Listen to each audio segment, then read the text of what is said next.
Chapter 3: Reconnecting with the More Than Human World. Human and non-human nature. We are part of nature. We could not exist without the Earth, the Sun, our galaxy, and the whole cosmos. The history of our galaxy reaches back billions of years and is grounded in the evolution of the universe.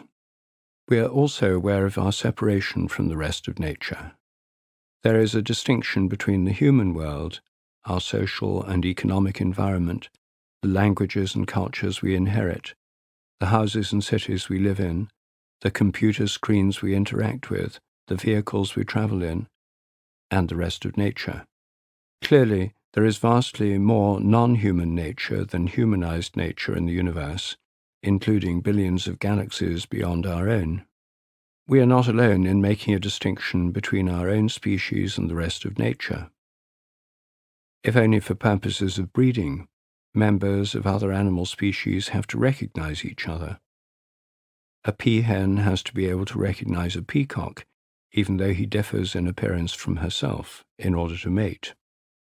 And social animals, like ants in their nests or wolves in their packs, recognize and interact intensely with other members of their group. The group itself has a boundary that separates it from the rest of the world, though it interacts continually with its environment. There is an implicit distinction between the group and the wider world on which it depends. An illuminating way of thinking of non-human nature is in terms of the more than human world, a phrase introduced in the 1990s by the cultural ecologist David Abram.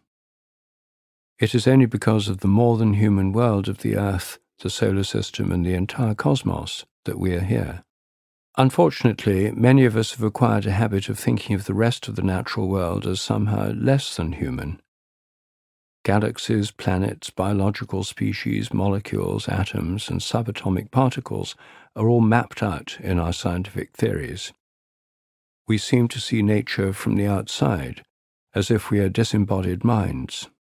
In schools, children learn about the solar system from books and models without going out at night to look at the actual planets and constellations. In kindergarten, young children may interact with living animals and plants, but as they grow up, the study of biology becomes increasingly removed from experience. It soon leaves actual animals and plants behind and centers on textbook diagrams of physical and chemical mechanisms, representations of DNA molecules, brain scans, and computer simulations. The scientific models seem more important than the living organisms themselves. And then these models depend on physical processes that can be modeled mathematically. And soon mathematics seems like the ultimate reality. Living nature is replaced by mental abstractions found only in minds or in computer software. In fact, an understanding of these mathematical models exists only in a tiny minority of human minds, those belonging to mathematicians, mathematically trained scientists, and computer programmers. Yet for many of us, a sense of direct connection with the more than human world is of vast importance and helps to inspire us spiritually. Everyday connections. Our species, Homo sapiens, is thought to be about 100,000 years old and is descended from previous hominin species going back several million years to an ancestor we shared with apes. For the vast majority of hominin history, our ancestors lived in groups and sustained themselves by gathering plants and sometimes eating other animals. They were hunter-gatherers. Hunter-gatherers take it as given that the world around them is alive, the animals and plants, the earth, the heavens, the sun and the moon, the rivers, the sea, the winds, and the weather. They are animists. Their mythologies emphasize the life and interconnectedness of the natural world, a continual dialogue of souls between humans and non-humans. Amerindian mythologies presuppose that there was an original spiritual unity, a primal human being from which all things are derived. Humans do not come from animals. Instead, animals come from human-like beings. The South American anthropologist Viveros de Castro points out that this traditional view is in many ways the opposite of ours. We see human nature as originally animal, and human culture controls our animal nature. Having been animals, we remain animals at bottom. By contrast, Amerindian thought holds that, having been human, animals must still be human, albeit in an unapparent way. The inner nature of all animals is like ours, but their bodies have non-human forms. The myths of the Campa people of the Peruvian Andes tell how the primal Campa people became irreversibly transformed into the various species of plants and animals. The development of the universe was primarily a process of diversification, and humankind, the primal substance from which all things arose. The present-day Campa people are descendants of the ancestral Campa, but are the only ones who escaped being transformed. By contrast, from the materialist point of view, the entire cosmos is unconscious, with no purpose or meaning. Biological species are genetically programmed machines. We humans have emerged as a result of blind physical processes. Solar systems, planets, animals, and plants are mindless mechanisms impelled by physical and chemical forces. Any attempt to see mind or soul or psyche or purpose in non-human nature is nothing but a projection of human minds onto the rest of the world, found in primitive and religious people, and also in children. Secular, modern, scientifically educated, progressive people have grown out of it, or at least they should have grown out of it. These different worldviews lead to very different relationships with the rest of nature.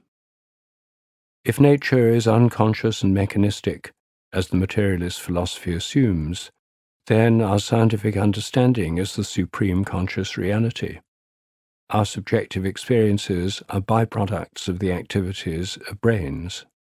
But according to the evolutionary biologist Edward A. Wilson, himself a secular humanist, it is a mistake to erect a barrier between our subjective experiences and the natural world.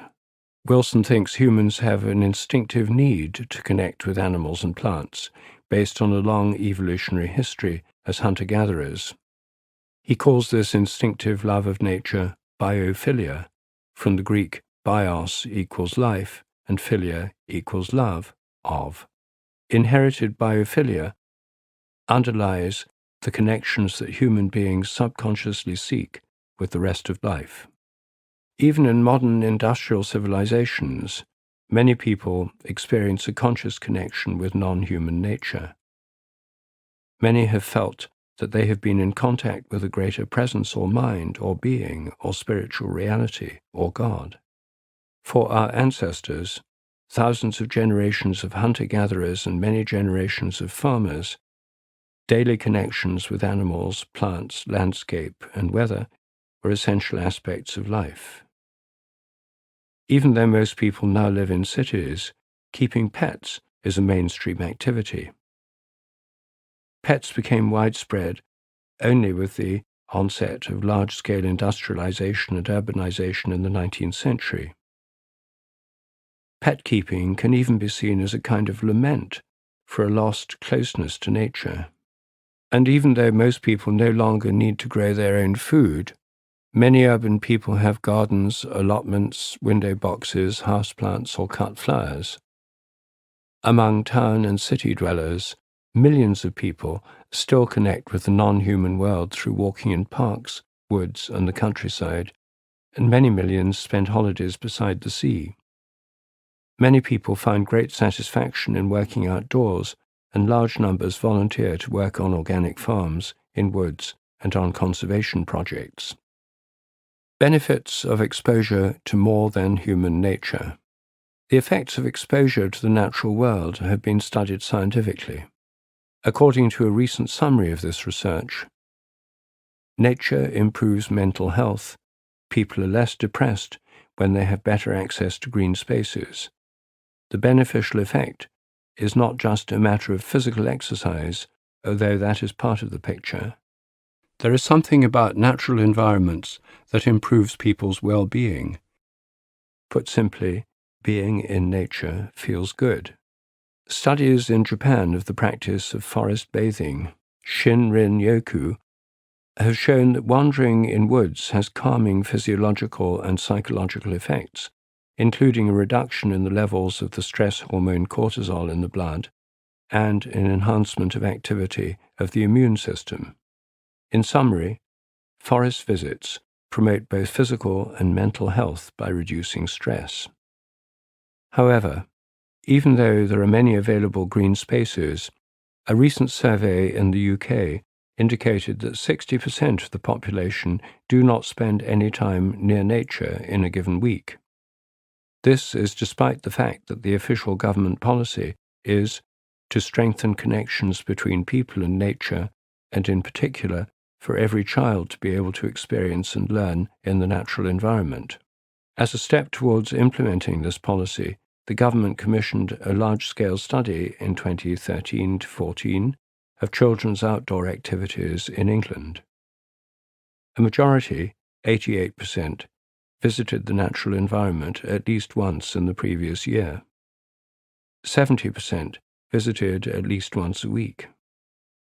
Children from high-income households spent more time outdoors than children from low-income households.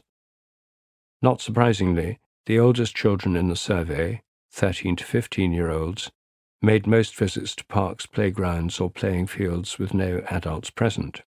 About 11% of visits were to local woodland, 10% to local rivers or lakes, and 7% to the local countryside. However, about 12% of children, about 1.3 million children in England, spent almost no time outdoors. In the United States, the writer Richard Love has called this disconnection between children and the natural world nature deficit disorder. In his book, Last Child in the Woods, Saving Our Children from Nature Deficit Disorder, he linked this lack of connection to childhood trends such as attention deficit disorder, depression, and obesity. He found that average 8-year-olds were better able to identify cartoon characters than trees or animals in the neighborhood. A typical 4th-grade child said, "I like to play indoors because that's where all the electric outlets are." Love summarized research showing that environment-based education helps children develop better skills in problem-solving and in making decisions, and they have more fun. But unfortunately, there are even more incentives for children to stay indoors. By 2016, many American children were spending 5 to 7 hours on screens every day, and children in the UK up to 6 hours. Contemporary official guidelines recommend that children should not start using screens until they are 2 years old, but many do. Children and even toddlers are in uncharted territory. The artificial world of screens and social media is engulfing them to an unprecedented degree. This is a vast, uncontrolled experiment with the future of humanity.